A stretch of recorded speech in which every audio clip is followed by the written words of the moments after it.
pour commencer cette vidéo, nous allons faire un rappel anatomique au niveau de l'articulation du coude. Le coude est composé de 3 os, l'humérus, ensuite nous avons l'ulna et enfin le radius. On a également des ligaments qui sont là pour renforcer cette articulation.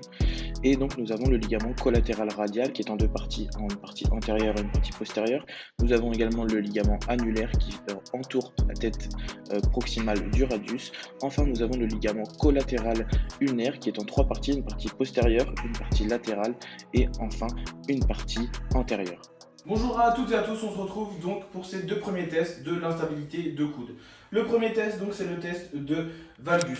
Donc on vient mettre le patient donc, en supination, en légère semi-flexion.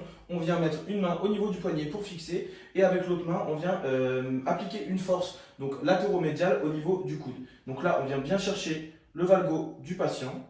Voilà, on peut tester un peu dans tous les angles pour être sûr de bien identifier toutes les structures.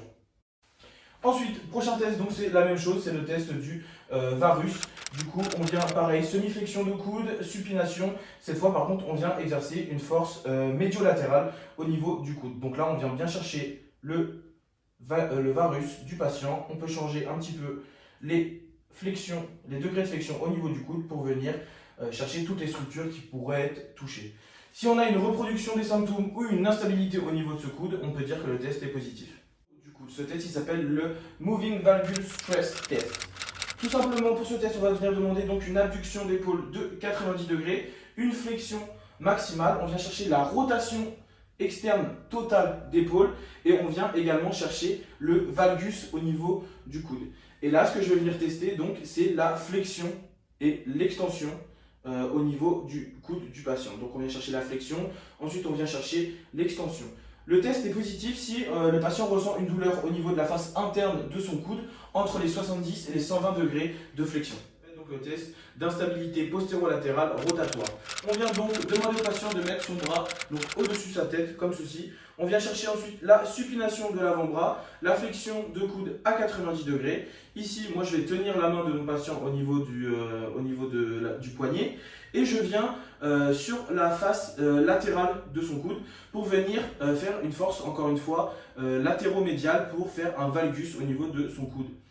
Je place ma main de faire en sorte que je puisse également faire une force vers le bas, une compression axiale au niveau de son articulation.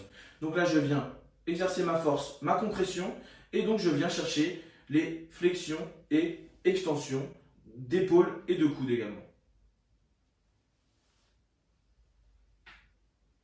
Voilà. Si on ressent au niveau du patient une subluxation, par exemple, de la tête du radius, eh ben, on pourra considérer que le test est positif. Ce test, c'est le test du push-up. C'est une variante d'un autre test qu'on a déjà pu faire, le test de la chaise.